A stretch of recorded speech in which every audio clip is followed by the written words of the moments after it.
investimento anjo, de investimento em tecnologia especializada, empreendedor em arte, investidor mão na massa, economia do cenário do investimento anjo no Brasil. People to Biz. Olá, bem-vinda a mais um People to Biz, Pessoas e Negócios.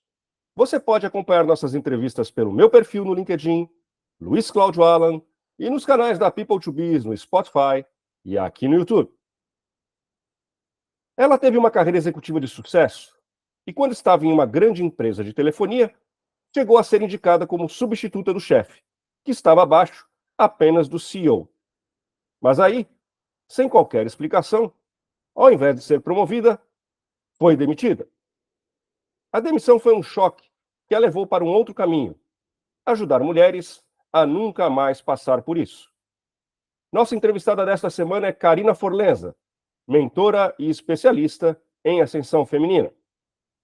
Ela acaba de lançar seu novo livro, Quebre o Teto de Vidro, um manual com um passo a passo para as mulheres que são competentes, desejam subir na carreira corporativa e não entendem o porquê de não serem reconhecidas.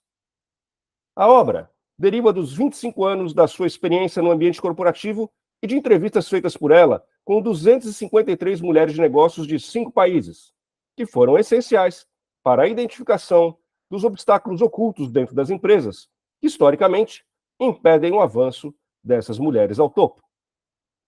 Karina desenvolveu um método proprietário que esquematiza todo o conhecimento que reuniu nas últimas décadas, o Empodera, acrônimo para 8 frases que definem os conceitos essenciais para subir na carreira que são apresentadas no livro. Focada em sua missão de continuar ajudando-as a evoluírem em suas carreiras, a mentora faz um chamado às mulheres: quebrem o teto de vidro. Confira agora os principais trechos da entrevista. Por que você seguiu esse caminho da administração, depois acabou se envolvendo com o terceiro setor? Conta a tua trajetória como executiva para a gente. Olha, foi mais que uma trajetória, foi uma tentativa de trajetória, né? Porque... Mas foi bastante tempo, foram quase 15 anos. Então, na verdade, a carreira toda já tem mais de 25, né? Mas eu não queria ter feito administração. Então, aquela faculdade que você faz para agradar seus pais, sabe? Vai dar. Eu queria ter feito psicologia. Psicologia, artes visuais, enfim. E artes visuais eu estou até fazendo agora, inclusive. Mas eu acho que conforme eu fui tentando adaptar minha carreira ao meu jeito, né, que era um jeito que não tinha nada a ver com o pessoal de administração, de economia, etc., eu fui fazendo essas trajetórias muito a partir de uma tentativa mesmo, né, de me encontrar no meu trabalho. Eu não tenho outra explicação para te dar. E como é que foi essa fase de carreira? Você trabalhou mais diretamente com as práticas de administração, aí você trabalhou com marketing, foi mais para terceiro setor? Que aprendizado você teve ao longo desse período, enfim? Sempre muito próximo de marketing, né? Sempre muito próximo de estar na frente de coisas que tinham a ver com quase vendas, né? Não posso dizer isso, mas, por exemplo, no Ethos, eu era responsável por, entre aspas, convencer as empresas, né, de que adotar certas práticas, né, que a gente achava corretas. Então, eu fazia muita palestra, fazia muita apresentação. Acho que foi também aonde eu desenvolvi muito a minha habilidade de fazer uma leitura da audiência. Já aconteceu de ter, por exemplo, feito palestra para 600 pessoas de altíssimo nível e, sei lá, pouco tempo depois fazer uma palestra que eu estava esperando que fosse algo super sofisticado e chegaram ônibus e ônibus de microempreendedoras do Cerrado brasileiro para uma palestra no Senac cara, e elas com filho no colo, entendeu? Tipo, então, eu aprendi demais em todos esses caminhos a respeito de uma coisa que eu sou muito apaixonada, que é branding. Branding no sentido da coerência entre o ser da marca, né, e o expressar da marca. E, para mim, isso tem muito a ver também com a trajetória que depois eu comecei a desenvolver como mentora, né? Ou seja, aquilo que está dentro, como é que se expressa fora. Então, tanto que a primeira fase da minha carreira de coaching teve muito a ver com propósito. Tem um livro meu aqui, ó. O meu primeiro livro fala de propósito. Né? E isso sempre mexeu muito naturalmente comigo. Talvez aí já estivesse, né, a semente da pessoa que gostaria de ter feito psicologia lá atrás, né, de desabrochar. Então, as formações de coaching, inclusive, eu ainda estava no Ethos. Comecei a minha primeira em 2005. Depois a gente olhando em retrospecto, né, Luiz, que a gente vê como é que a gente vai fazendo tentativas de coerência entre as nossas funções. A parte de marketing em si, ela também para mim tinha muito a ver, né, de você falar como é que eu, por exemplo, monto um evento ou eu proponho uma coerência de comportamentos sustentáveis que tenham a ver com o que está dentro da marca, o inventário, né, com a voz da marca, com os valores da marca. Então, acho que isso tudo se junta nesse sentido. Então, um entendimento também muito grande de que se a gente não é coerente, a gente está num teto de vidro, num telhado de vidro. Né? Muitas vezes o walk the talk, aí o fazer o que se fala, ficava muito claro para mim, principalmente depois que eu saí da Vivo. E a saída da Vivo levou você a fazer um voo solo, a empreender, depois de uma carreira executiva de quase 15 anos. Você tinha atingido uma diretoria executiva, como executiva aos 32 anos. O que aconteceu na tua carreira que você tomou essa decisão de voo solo, de empreender, de criar uma empresa de treinamento, mentoria, coaching e focada em mulheres, né? Por que o foco em mulheres? O que fez, levou você a essa transição? O foco em mulheres é algo mais recente, 2019 para cá, ou seja, faz menos tempo. Mas a demissão me chocou, né? Acho que é o primeiro momento, assim, entender que eu era uma pessoa descartável, mesmo sendo alguém que parecia estar andando na linha, né? Ou seja, fazendo boas entregas, estando numa função alta numa corporação, etc, etc. Então, isso me chocou. Logo na sequência, fui trabalhar com a Dani, que é essa minha amiga, que tem a Rogatis Family, né, que, na verdade, eu fui para lá como coach dela, para tentar tirar da cabeça o sonho e ajudar a materializar. E eu acho que essa talvez tenha sido minha grande contribuição, fazer um embrião do que seria um projeto baseado em branding, que, por sua vez, era baseado no sonho dessa pessoa. Né? E hoje é uma empresa maravilhosa, que ela escreveu esse livro aqui com o FHC, ó. Então, ela fez um trabalho muito forte, né, também muito baseado nos valores, no conhecimento, no entendimento dela. E aí, depois que eu saí da Rogatis, eu terminei ficando muito tempo na Rogatis, porque eu achei que, naturalmente, eu era pessoa de execução. A Dani era muito a parte muito intelectual, ela é um gênio na parte de pedagogia, enfim, uma visionária, uma pessoa absolutamente brilhante, e eu tinha muito o aspecto executivo. Mas depois eu saí também porque eu também não estava sentindo que eu estava mais lá, né? Aí descobri algumas coisas a meu próprio respeito. E uma delas é essa, assim, eu tinha que talvez tomar uma fronteira, né, como diz o pessoal do interior, para poder tocar um projeto mais à minha cara. E não foi porque eu quis. Na verdade, eu não tinha pensado nisso, né? Eu achei que eu tinha que voltar para a empresa, mas eu não queria. E eu não queria porque eu queria ficar perto dos meus filhos. Esse é um grande dilema da mulher moderna que trabalha, né? Eu preciso ficar perto dos meus filhos, mas não tenho como, com o sistema que a gente tem, com as empresas que nunca se adaptaram para a nossa chegada, né, Luiz? Então, assim, a gente vê cada vez menos creches, a gente vê cada vez menos estruturas oficiais de apoio ao que a mulher precisa, né? Também muito pouco no sentido de estar culturalmente enraizado a divisão igualitária de trabalho entre os pares, entre um casal, né, que tem um filho, e também o papel muito evasivo, né, assim, muito fugidio de um pai, de uma criança. Então, para mim, a decisão passou por isso. Falei, eu quero fazer alguma coisa que me permita ter horário flexível e ficar perto dos meus filhos, que eram muito pequenos nessa época. E aí, o meu ex-marido, na época, que é médico, ele falou, eu tenho uns horários no consultório vagos, você não vai lá atender, você já tem né, formações, já tem 2 formações de coaching, vai lá. E eu falei, quer saber, eu vou. E eu comecei atendendo, tipo assim, fiz um anúncio no meu Face, falei, olha, começando a atender como coach, é valor simbólico, eu tô começando. Eu lembro que a minha primeira mentoria, eu recebi R$ 36 por 1 hora de trabalho. E, cara, eu devia ter guardado esse cheque, porque era um cheque, né? Ainda era um cheque. Aí o segundo já veio 67, aí o outro já veio 120 e pouco. Na época, eu não estava restringindo as mulheres, né? Mas vinham, assim, 80% das pessoas que buscam, 69% das pessoas que buscam ajuda são mulheres. 69% das leitoras de autoajuda são mulheres também. Então a gente sabe disso, né? É um número muito expressivo e naturalmente quem se incomoda com o estado das coisas hoje em dia são as mulheres. E eu recebia muito, né, Luiz, um contingente alto de pessoas incomodadas com a sua própria vida profissional, mas não no sentido de por que eu não tinha entendido ainda que tinha a ver com o todo, né? Assim, com o sistema que faz com que a gente vá ficando para trás, o sistema que é montado para que alguns vençam e outros não. Eu entendia que era um desalinho entre o que está dentro e o que está fora, mas era da pessoa e não de fora, né? Não da sociedade, do sistema em si. Então eu comecei a me aperfeiçoar muito em propósito, né? Estudei bastante com outras pessoas, tenho muitas grandes inspirações que compuseram meu trabalho e eu terminei amalgamando um sistema, uma metodologia. Isso virou um negócio muito interessante, virou esse livro pela Jandaíra. Eu tinha um incômodo pessoal muito grande que tinha a ver justamente com o estado das coisas do mundo e tinha muito a ver com um não entendimento de por que, se as coisas do mundo estavam na mão dos homens, por que a gente tinha chegado nesse lugar? Não era um lugar de julgamento, era um lugar de pergunta. E também, por que os homens eram desse jeito? Né? Se você assistir meu TED, você vai entender do que eu estou falando, por que eu tenho essa pergunta. É uma questão pessoal, né? Um ataque na minha adolescência, à minha pessoa, de um cara mais velho do que eu. Assim.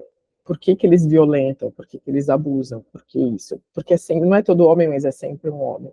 Mas eu, diferentemente do movimento feminista, eu nunca me vi num lugar de ataque, a não ser quando é muito frontal, né? Mas, enfim, eu continuei essa pesquisa e é uma pesquisa que era uma busca por uma cura interna, por uma ferida interna do meu passado, terminou virando um tema de pesquisa mesmo, inclusive na pós, e eu comecei a ficar intrigada, eu, tipo, cara, será que se o que a gente está vivendo, será que o que a gente está vivendo aqui não tem a ver justamente com o que se foi construído, pensando em homens para homens, para que homens pudessem vencer, homens pudessem se manter, homens pudessem se ver nessa forma de ver no mundo, justamente não está em choque com o que a gente está vivendo como sociedade, agora que a gente tem um monte de mulheres tentando entrar no mercado de trabalho, será que é isso que está aumentando a violência?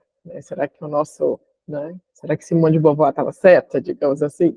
No final das contas, eu senti muita dificuldade de trazer esse assunto de uma forma que fosse menos ativista, que essa foi uma coisa também que eu vi no Ethos, eu não sou uma ativista.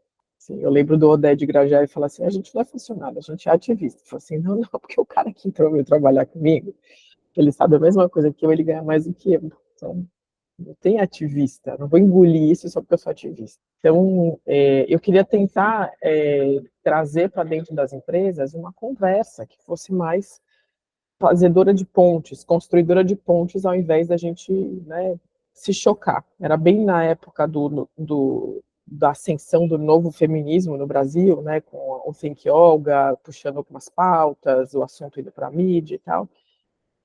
E eu fui estudar com esse cara, né, bem tradicionalzão, o John Gray, que é o cara que escreveu A Menção de Marte, Mulheres Senhor de Vênus, porque na minha busca o que eu tinha entendido é que ou você cai no esoterismo das energias masculina e feminina, ou tal, né, yin yang, algo que é muito subjetivo e que não traduzia para as empresas, né, como é que a gente se relaciona. E eu achei que o John tinha, apesar dessa caretice dele, né, anos 90, enfim, mas ele tinha uma pesquisa muito ativa ainda nas relações, principalmente entre homens e mulheres, e no mercado de trabalho também. Então, quando eu me formei como coach dele, eu estava ainda numa tentativa de construir a minha pegada, assim, achava que eu tinha que ir para além, eu queria falar sobre masculinidades, eu tentava vender essa pauta para as empresas e não dava certo, então eu tinha que dar uma empacotada também para que eu fosse a ponta contribuinte do outro lado.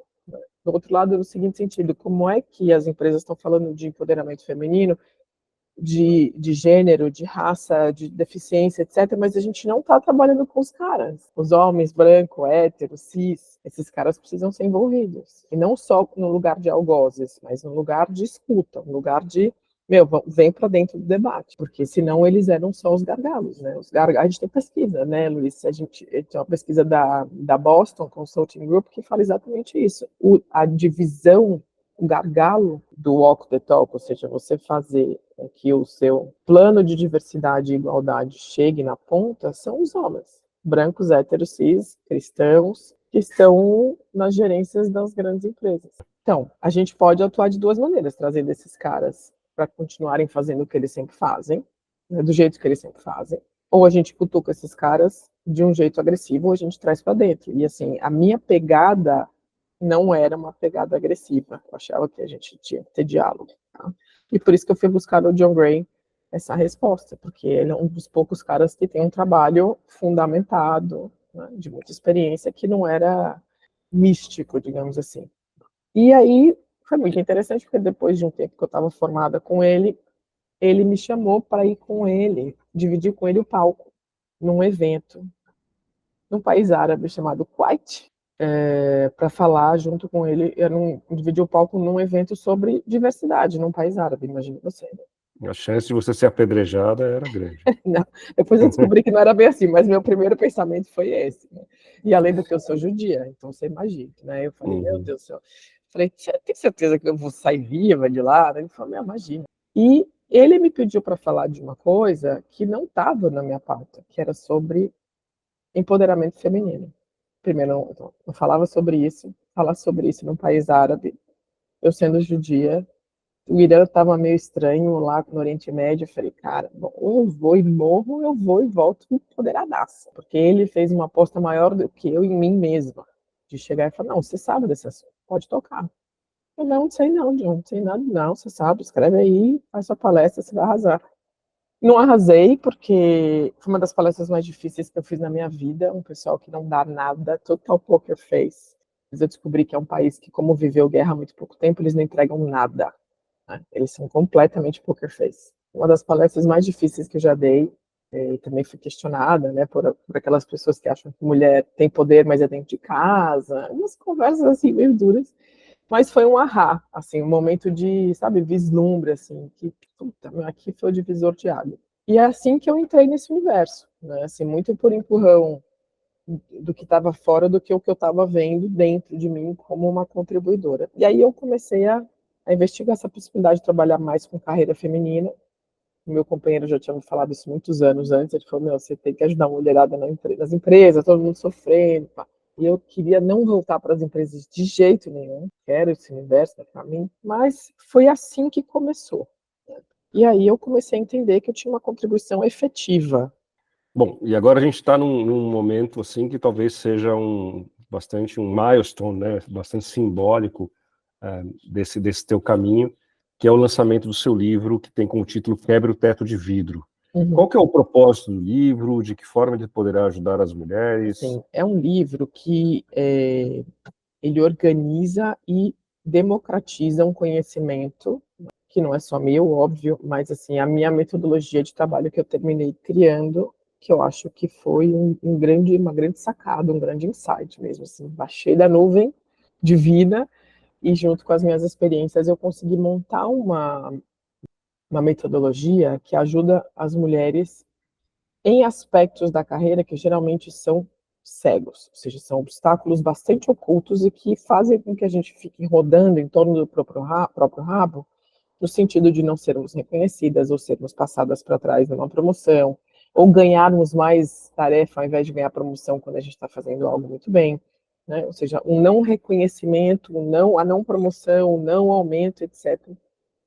Terminou ficando muito claro para mim que tinha a ver com posicionamento, né, e o domínio dessa linguagem masculina que é das empresas. Tá? Então, o livro ele traz esse passo a passo de uma maneira muito simplificada, né? Ele é bem fininho, é um livro fino, você sabe disso, você já viu ele, né? Os 8 passos dessa metodologia que fez com que várias clientes minhas, diversas dezenas, eu acho centenas, de mulheres que tenham sido que foram impactadas por treinamentos, palestras, apresentações, meu curso, etc., tenham a chance de aplicar, né? Tiveram a chance de aplicar e tiveram muito sucesso. Então, com muito resultado, é um processo de transformação de si mesma como dona da sua própria carreira.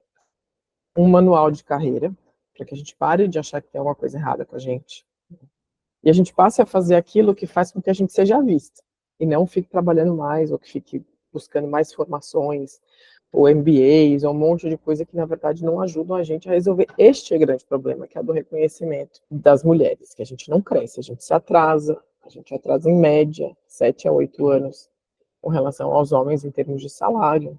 A gente ganha 20 a 30% a menos que os homens. Então, não é falta de competência, né? Não é falta de experiência, não é falta de senioridade, não é isso. É falta de posicionamento, é falta de saber se autopromover, é saber se colocar no lugar como uma executiva apropriada da sua própria carreira e saber jogar o jogo político corporativo. O livro, ele vai tocar principalmente nesses dois aspectos primeiros, que são 2 dos 3 grandes principais obstáculos para o crescimento da carreira feminina, que são a autopromoção e a postura executiva. Traduzir, né, entender, talvez por fim, o que é que funciona e o que é que não funciona quando você está querendo subir na sua carreira corporativa. Então, esse é o propósito do livro. Você traz a autopromoção como um caminho para superar esses obstáculos. Mas a autopromoção, no caso das mulheres, ela é bem recebida pelas empresas e particularmente pelos homens? A mulher que se autopromove. Pois é, né? Pois é, essa é a dicotomia, né? Esse é o problema.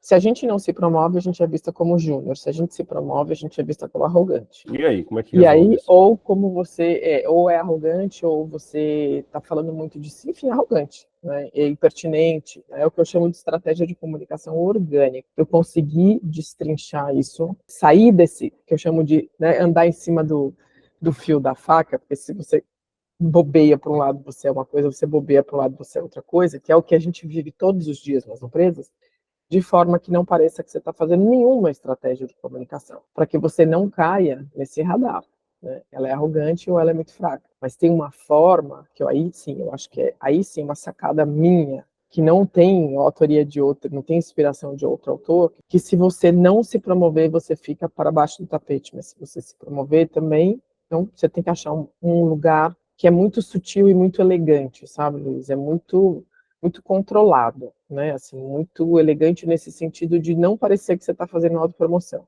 mas é uma forma de você se colocar sempre na frente das pessoas certas, do jeito certo, na hora certa, com o assunto certo. Então, essas 4 perguntas, né? O que falar, para quem falar, como falar e quando falar, que fazem com que a minha estratégia de comunicação orgânica tenha ajudado tantas mulheres a se autopromoverem de uma maneira efetiva, sem cair nessas valas. E também sem deixar de ser elas mesmas, porque essa é uma outra coisa que a gente vive, né? A gente acha que para subir, a gente tem que se masculinizar, temos que ser iguais aos homens, e isso raramente resulta. A gringos chamam de double standard. Se eu sou masculinizada, eu tenho algum problema sexual, né? Falta de homem é o que a gente mais ouve. E se eu sou feminina, eu sou aquela que fez os testes do sofá. É isso que a gente ouve. Então, raramente me é atribuído, eu como mulher, o sucesso da minha própria empreitada, da minha própria jornada. É um lugar muito cheio de valas, né, e buracos que a gente pode cair. E eu acho que a sutileza é o caminho. E isso é o que eu tenho na metodologia, que é o que eu compartilho no livro. A gente está falando do ser humano, né? Cada um com a sua personalidade, com seus arquétipos, com as suas idiosincrasias, com as suas histórias de vida, com seus traumas, enfim. É possível aplicar essa metodologia para qualquer mulher, vamos dizer assim? Acho que nunca nada é para todo mundo, né? Nunca nada é para todo mundo. E não é uma fórmula pronta, né? Também pelo que eu posso entender, né? É mais talvez um direcionamento, ou ele é uma fórmula realmente. É uma fórmula pronta aplicável. que você. Sim, é uma metodologia, né? Passo 1, passo 2, passo 3, passo 1 a 7, passo 1 a 8. Né? Se você fizer isso, eu te garanto que você vai ter pelo menos 50% mais de visibilidade. Garanto. Agora, qual é o teu momento de vida? Por exemplo, se você está numa empresa onde o seu chefe ou sua chefe, ele tem uma turminha dele e ele só escolhe pessoas que trabalham com ele só promove pessoas que ele gosta, não vai adiantar nada se aplicar isso aqui. Porque um chefe ou uma chefe dessas, eles não estão muito preocupados com você, né? Você é uma peça. Então, claro, você tem formas e formas de você entender quando é a hora de você aplicar alguma coisa e quando é a hora de você simplesmente vazar, né? Então, tem, né, essa possibilidade de qualquer pessoa aplicar qualquer coisa desse livro, tem inclusive homens, né? Mas quando a gente olha estatística, né, Luiz, os homens e mulheres são diferentes. né? A gente pode falar, são seres humanos, são, mas se a gente não olhar para as diferenças de sucesso, né, de avanço, né, de quantos homens têm em posição de poder, enfim, a gente sabe que mais de 90% dos cargos de alto comando em qualquer tipo de instituição do mundo inteiro, seja Banco Central, governo, prefeitura, clérigos, reitores, presidente de Banco Central, presidente de empresa, mais de 90% são homens. Então, E como é que muda isso? quando tiver 70% de homens e 30% de mulheres, a gente muda o mundo. É a realidade do mundo inteiro. Isso não sou eu que estou dizendo. Tem pesquisa sobre isso feita há 30 anos pelo The Catalyst, pelo The 30% Club, que são instituições que se dedicam a isso, né? Então, o meu papel é fazer com que ela suba, porque o meu olhar, ele é um olhar pro mundo, não é só um olhar individual. A gente está fazendo um trabalho individual de empoderamento, né, de apoderamento de si mesmo, mas olhando para o todo. Me interessa que o mundo mude. E o alicerce da tua metodologia é a comunicação, é a interlocução. Não precisa me contar os 8 passos, que aí a gente vai entregar todo o livro, né? Mas A gente dá pode... um pouco aí o caminho das pedras. Não é o caminho de mais trabalho, não é o Uhum. caminho de mais entrega, não é o caminho de se eu trabalhar bem, eu vou ter um reconhecimento automático. Isso, para mim, é a história da carochinha. Resquício das histórias de conto de fada de que alguém, num cavalo branco, vai te reconhecer e vai te promover. Não existe isso. Tá? O livro é uma tradução de linguagens, eu gostaria de chamar assim. Tá? É você trabalhando... É um livro sobre comunicação. É um livro sobre relacionamento, sobre interrelacionamento, sobre ciência, da consciência e intencionalidade, sobre o que você faz com a sua carreira para você conseguir o que você quer.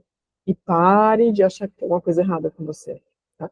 Mais ou menos, né, Luiz, como se a gente fizesse assim, sei lá, a gente vai para Portugal. Eu e você, a gente é brasileiro, a gente vai para Portugal. E a gente acha que porque a gente fala português, a gente entende a cultura de lá e entende a língua. E entende a forma de se relacionar. Não é verdade, né? A gente sabe que outra cultura, né? É outra cultura. Então, o que acontece? Se você for só do seu jeito lá e você falar uma coisa que não é bem entendido pela cultura, você se prejudica. E tem o preconceito, e tem o preconceito contra as mulheres. As mulheres são tratadas como café com leite. Eu falo uma língua que, na verdade, é uma língua que eles se sentem invadidos, né, pela nossa língua, né? Os jovens agora só querem falar o português brasileiro, eles acham isso um absurdo, e eles vão contra a gente. E é esse movimento que a gente enfrenta dentro das organizações de maneira muito sutil. Então, o que eu tento trazer para elas é assim, cara, não precisa se rasgar para você ser vista. Você precisa ser vista, mas está aqui, ó, fala essa língua. Você precisa entender essa língua. Você não precisa ser um homem, você precisa entender essa língua para você chegar em lugares de de alta visibilidade, você causar impacto e você mudar. Você trouxe aí, por um acaso, o exemplo de Portugal. Uhum. Para escrever o livro, você entrevistou, parece que 253 mulheres de negócios de 5 países, né? Que pontos em comum, que dores em comum você encontrou entre elas que as impedem de chegar ao topo e quebrar o teto de vidro? Cara, muito louco, porque eu entrevistei gente de país super desenvolvido, Suécia, né? E muitas brasileiras, muitas mexicanas, muitas americanas. Né? As dores são as mesmas. Não sou tão reconhecida quanto os homens. Quando eu subo, quando eu sou reconhecida, querem me dar mais trabalho ao invés de aumento de promoção. Quando peço aumento de promoção, dizem que eu não soube vender o meu trabalho, que eu não sei jogar o jogo político corporativo e que eu não sei, não tenho postura de líder. Então, são as 3 grandes coisas internas: autopromoção, presença executiva e jogo político corporativo. Do ponto de vista externo, todas, sem exceção, sofreram muito por uma chefia ruim. E eu fiz uma estatística própria, tá? Porque isso não tem nenhum fundamento oficial, mas é uma observação. Um chefe tóxico, uma chefe tóxica, você demora 6 anos para se recuperar dessa pessoa, se você fizer terapia. Chefe tóxico foi uma pessoa abusiva emocionalmente, uma pessoa que, primeira coisa, você se confunde com essa pessoa, porque você esquece quem você é, você tem dúvida a seu próprio respeito, e você começa a espirar lá para baixo. É uma relação abusiva. Se é só um chefe ruim, sua carreira se atrasa 4 anos. Todo mundo tem chefe ruim, Luiz. todo mundo, de ponta a ponta, do México, à Argentina, à Patagônia, ao fiofó da Suécia. Todo mundo se ferra na mão das mesmas coisas. As mulheres, né? As mulheres brigam muito, né? Precisam brigar cada vez mais para ocupar espaço para chegar em cargos de liderança, né? Uhum. Que é a tua, vamos colocar aí, a tua missão, né? Uhum. Aí, maravilha, ela lutou, batalhou, quebrou o teto de vidro, chegou lá. É uma Uhum. mulher líder e está sentada numa cadeira de CEO. E aí, tá tudo resolvido? Ou como é que ela se faz para manter lá? Porque chegar é difícil, agora se manter também não deve ser muito fácil, né?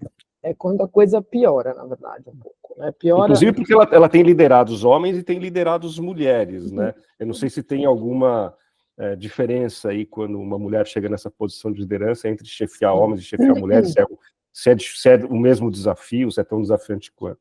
Como é que ela se mantém nessa posição e como é que ela, a partir daí, como que ela consegue conduzir sua carreira, ou deve conduzir sua carreira? Tem uma cliente que falou exatamente isso, né? A gente batalhou um tempão para ela chegar numa posição de diretoria, na hora que ela chegou, então, ela falou, meu, que isso.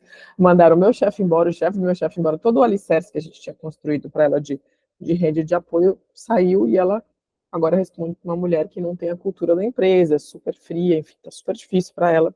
Mas o ponto para mim, Luiz, é assim, quanto mais alto a gente está, menos a gente tem que pensar em entrega de trabalho, né? E mais a gente tem que se dar conta da proximidade das relações e, portanto, da intensidade das relações políticas.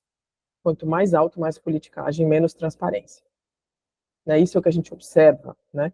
Muito mais cuidadoso você tem que ser com relação ao que você fala, com quem você se relaciona, com as suas alianças, como é que você se alia. E nós, mulheres, a gente tem uma coisa que é muito poderosa entre nós, né? Que é como a gente constrói as nossas relações entre mulheres, que é o sincericídio. Né? Eu falo brincando, eu vou fazer um sincericídio detox para todo mundo que é mulher, porque a gente acha que quando a gente está lá em cima e a gente vê os problemas do tamanho que a gente enxerga, ou seja, de cima para baixo, a gente sabe que se a gente falasse as coisas e evitasse certos problemas antecipadamente, antecipação de cenário também é uma das características da mulher, que a gente ia resolver. Mas lá em cima, né, o que causa mais estranhamento é que não adianta você fazer pela natureza da coisa em si, né? É muito mais lento o reconhecimento da sua intenção, né? E da sua entrega, e muito mais amarrado no sentido de com quem você se alinha para que você tenha mais impacto, mais poder. Então, esse jogo de poder lá em cima, ele é muito mais estranho para nós. Ele é muito menos ensinado, ele é muito menos decodificado. Então é um sofrimento, é um baita sofrimento. O que eu mais ouço com uma mulher de mulheres que querem ser minhas mentoradas, minhas clientes, é que elas batem num certo teto de vidro, seja o segundo ou terceiro, sei lá, gerência para diretoria para cargo executivo, que elas falam assim, mas eu não quero chegar lá, tá? Porque eu não quero ser uma daquelas pessoas, um daqueles caras ali. Eu não quero isso. E fala assim, bom, mas como é que você vai quebrar então? São habilidades que ela precisa aprender, que nunca foi ensinado para a gente. Esse é o estranhamento maior, mas a gente não consegue, para você ter noção, nem se projetar em cargos maiores, porque a gente não quer se misturar com aqueles que são altamente politizados e que estão jogando o jogo para si, não para a empresa. Então, a gente carrega essa honestidade, essa necessidade de ser honesto, como um elemento intrínseco. Assim, para eu me manter aqui nessa empresa, eu tenho que ser o meu melhor. O meu melhor significa eu dar a minha sinceridade. Eu antecipo o cenário e eu falo, porque senão a empresa vai perder tempo e dinheiro. E muitas vezes ela não entende o quanto isso joga contra ela, porque politicamente ela simplesmente fala e não entende o impacto. As minhas clientes, quando chega um caso para mim e fala assim, cara, eu estou há 7 anos na mesma empresa, ou há 11 anos na mesma empresa, 7 anos no mesmo cargo, eu falo assim, você é sincericida? Ah, sou. Porque a empresa não quer isso. Né? Não quer alguém que não tenha postura de liderança. A sincericida não tem postura de liderança. Ou seja, a comunicação não é só o que você diz, mas é o que você escuta também. Tudo comunica, né, Luiz? Eu não preciso nem falar isso para você. Mas né? é importante saber escutar também, né? E pensar, né, sobre aquilo, refletir sobre aquilo antes de se expressar, né? Porque a mulher às vezes talvez tenha essa questão de ser mais emotiva, de ser mais eloquente, né? E de ser sincericida, né? E isso joga muito contra, né? a evolução da sua carreira, né? Com É isso que você certeza. está trazendo. Com certeza. Isso é o que mais prejudica. E atrasa, né? Atrasa a nossa carreira. Porque a pecha fica pra gente. O problema se dilui, mas a pecha de reclamona, de guerreira, geralmente é a pessoa que, super justiceira, né? Que quer as coisas super certas. E tá certa ela. Tá certa ela. Só que aí bate naquela dificuldade que eu te falei, de ver qual é a consequência da forma que ela fala isso. E aí ela fica sendo vista como a mensageira de más mensagens, né? E aí ela não consegue sair disso. Essa pauta da equidade de gênero, equiparação salarial, tudo isso é uma pauta bastante recente, né? Assim, pelo menos da porta para fora, né? Imagino que da porta para dentro também. Mais antigo. Bem mais antigo. Bem mais antigo. Você enxerga uma luz no fim do túnel? Você percebe uma evolução nas empresas ou ainda algo muito incipiente, muito embrionário? Olha, Luiz, comunicação e marketing, toda empresa que vai bem faz bem, né? E eu acho que isso também se aplica para as tentativas, né, de trabalho de equidade. O trabalho de equidade, geralmente, ele vem ou porque alguém dentro da empresa se sensibilizou, ou uma pressão de fora. Por exemplo, as bolsas já estão começando a pressionar as empresas que são listadas a terem uma política aplicada, né? Ou de dentro, uma diretora de RH, uma gestora de RH que se sensibilizou com esse tema e ela leva isso para frente e não tem nem verba. Mais de 90% das iniciativas de equidade dentro das empresas são feitas voluntariamente por mulheres fora do seu horário de trabalho, sem verba e sem hora extra. Eu acho que é uma fase muito embrionária ainda, apesar da gente ver muitos avanços, tá? Mas, por exemplo, na prática, a gente ainda vê muito mais do mesmo. E é mais chocante ainda, porque na empresa muitas vezes tem um papel ali, né, dizendo, olha, nós somos inclusivos, nós ganhamos a melhor empresa para se trabalhar, não sei o quê, mas aí você vê um cara que demite uma mulher assim que ela chegou de licença maternidade. São tantos exemplos negativos, eu não quero ficar nisso, tá? Eu acho que, né, dos 4 passos de aprendizagem, a gente saiu de inconsciente, incompetente, para consciente e ainda incompetente. Acho que você tem alguns núcleos em algumas empresas, em algumas iniciativas, geralmente empresas menores, não startups, porque startup voltou tudo para trás, né?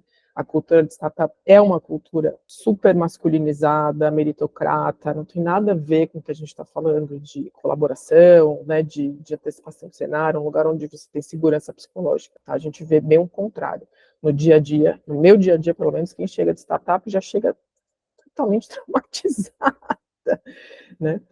Mas eu acho que ainda falta, né? A prática falta. E, para mim, um dos gargalos justamente é a gente não ter sensibilizações para os homens. Jogou todo mundo para o holofote, quem estava, né, embaixo da mesa, escondido durante tantos anos, sem voz, passou a ter voz, mas os homens não foram mobilizados. E a real é, um lugar onde você tem cota, e você quer, uma empresa que quer bater uma cota de número igual de mulheres na liderança, vai fazer com que o cara seja ameaçado. O meu companheiro passou por uma coisa assim, ele perdeu uma posição para uma candidata, ela não necessariamente ela era a melhor candidata, mas para objetivos da empresa foi bem. E isso é novo para o universo masculino e muito ameaçador, porque antes estava todo mundo, né, vencendo, não precisava fazer nada, era só nascer homem que está tudo bem. Agora a gente já está questionando.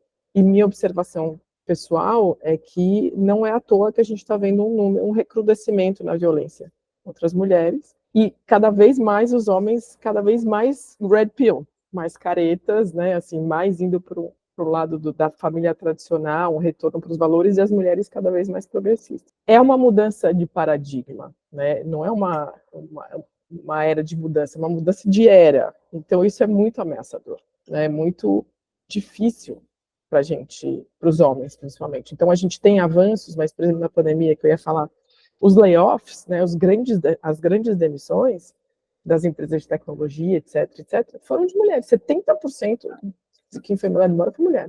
Sério, gente, né? E mãe tem muito mais dificuldade de conseguir emprego hoje do que uma mulher solteira.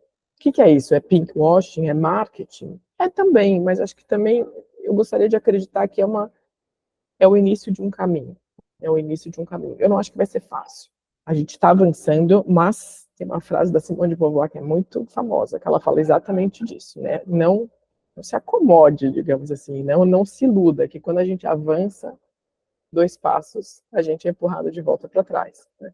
Não é exatamente essa frase, vou até olhar direitinho aqui. Porque a gente avança, mas a gente vai de que o nosso avanço pode ser coibido, sabe? Essa questão da equidade, você falou aí das startups, do setor de tecnologia, ela é mais forte, mais perceptível em determinados setores? Quais são os setores assim que a equidade está mais distante e quais são aqueles que você enxerga que estão mais avançados? Setores tradicionalmente masculinos, né, como toda a parte de construção civil, armamento, grandes obras, navios, etc., construção de grandes, como é que chama isso, gente? Esqueci. De infraestrutura, tá? Tecnologia, os setores também mais masculinizados que tem, né? Toda a parte de forças armadas, né? Também as startups de maneira geral, tá? Essas são as grandes sistemas bancários estão no meio, né, sistemas financeiros, porque tem um avanço muito grande da parte deles em se fazer equânimes, mas a prática do dia a dia é outra. Né? A gente tem muito machismo ainda na Faria Lima, muito. Por exemplo, a Ticket tem 50% de mulheres, 50% de homens em todo o seu quadro, inclusive a liderança é mais feminina do que masculina. A cosméticos, algumas não todas, tá? Setores que tratam de beleza, setores que tratam de consumo, são setores que têm mais permeabilidade, até porque o mercado consumidor, ele é mais feminino, né? Mas, de novo, né, Luiz, basta um homem numa chefia que tenha um valor desconectado do resto e a gente vê, assim, uma dicotomia, não é nem uma dicotomia, mas é uma dificuldade em seguir com este projeto, digamos assim, porque hoje isso ainda é nice to have, né? Não é obrigatório. Para as empresas que não tem que ficar em compliance com nenhum tipo de, né, de bolsa ou de prestação de conta para fora, ainda é opcional, né? Não é a primeira coisa que você corta. Mas já está bem melhor, obviamente, já está bem melhor. Você tem pessoas trabalhando com cultura, sustentabilidade, enfim, etc. Mas, de maneira geral, essa é a diferença entre, né, grandes blocos de indústria, digamos assim, os setores da economia. Quais são as 3 mulheres que mais te inspiram? Uau! É mais difícil porque eu falei 3. Nossa, é mesmo. Olha, uma grande inspiradora é a Beyoncé. Eu acho que é uma mulher incrível, assim, o que ela fez com ela mesma, para onde ela foi, a inspiração que ela traz para as mulheres, principalmente mulheres negras, meninas negras. Ela é um ícone, né? Não é à toa. Como empresária, né? Como empreendedora, como voz, né? Ela é incrível. A Luísa Helena Trajano, sem dúvida nenhuma, né? É uma mulher que eu tenho o prazer, assim, de ter tido algumas interações e ela é um avião, e ela é uma pessoa, né? Uma pessoa que está colocando os valores do humano e está se desconstruindo e se reconstruindo o tempo todo, né? Mesmo já estando sentada no sucesso há muito tempo. Mulher muito inquieta, no sentido de, cara, eu quero mudar o mundo, eu não me conformo com isso, né? Tá sempre muito aberta. Cara, tem a Denise Damiani, né? A Denise é um tratorzão, né? A Denise, hoje em dia, ela já foi sócia da Accenture, ela foi sócia da Bain Company e tudo mais, e ela está falando de dinheiro para mulheres, por exemplo, há muitos anos. Ela fala de consciência financeira, de inteligência financeira para mulheres, que é uma temática super, super, mega, hiper importante, e que ninguém ousava falar aqui no Brasil, pelo menos. Então, para ela, ela acha que a gente tem que subir dando porrada, não, entendeu? Tipo, não interessa. Ela é daquelas pioneiríssimas, né?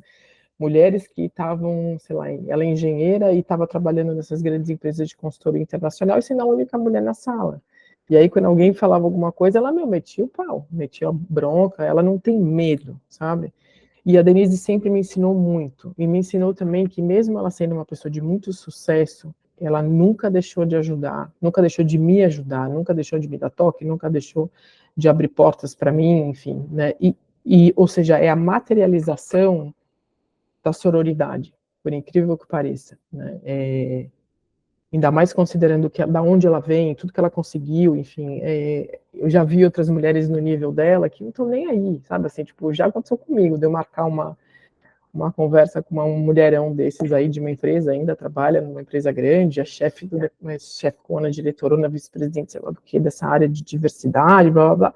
E, cara, não aparecer na reunião, não se desculpar, não se explicar, sabe, nada.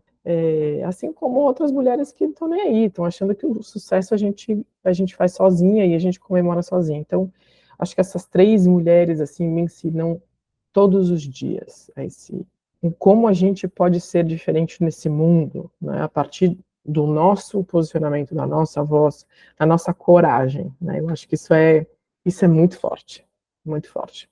Acho que são 3 escolhas racionais. São ótimas escolhas, e inclusive porque elas são de universos bastante distintos, vamos dizer assim.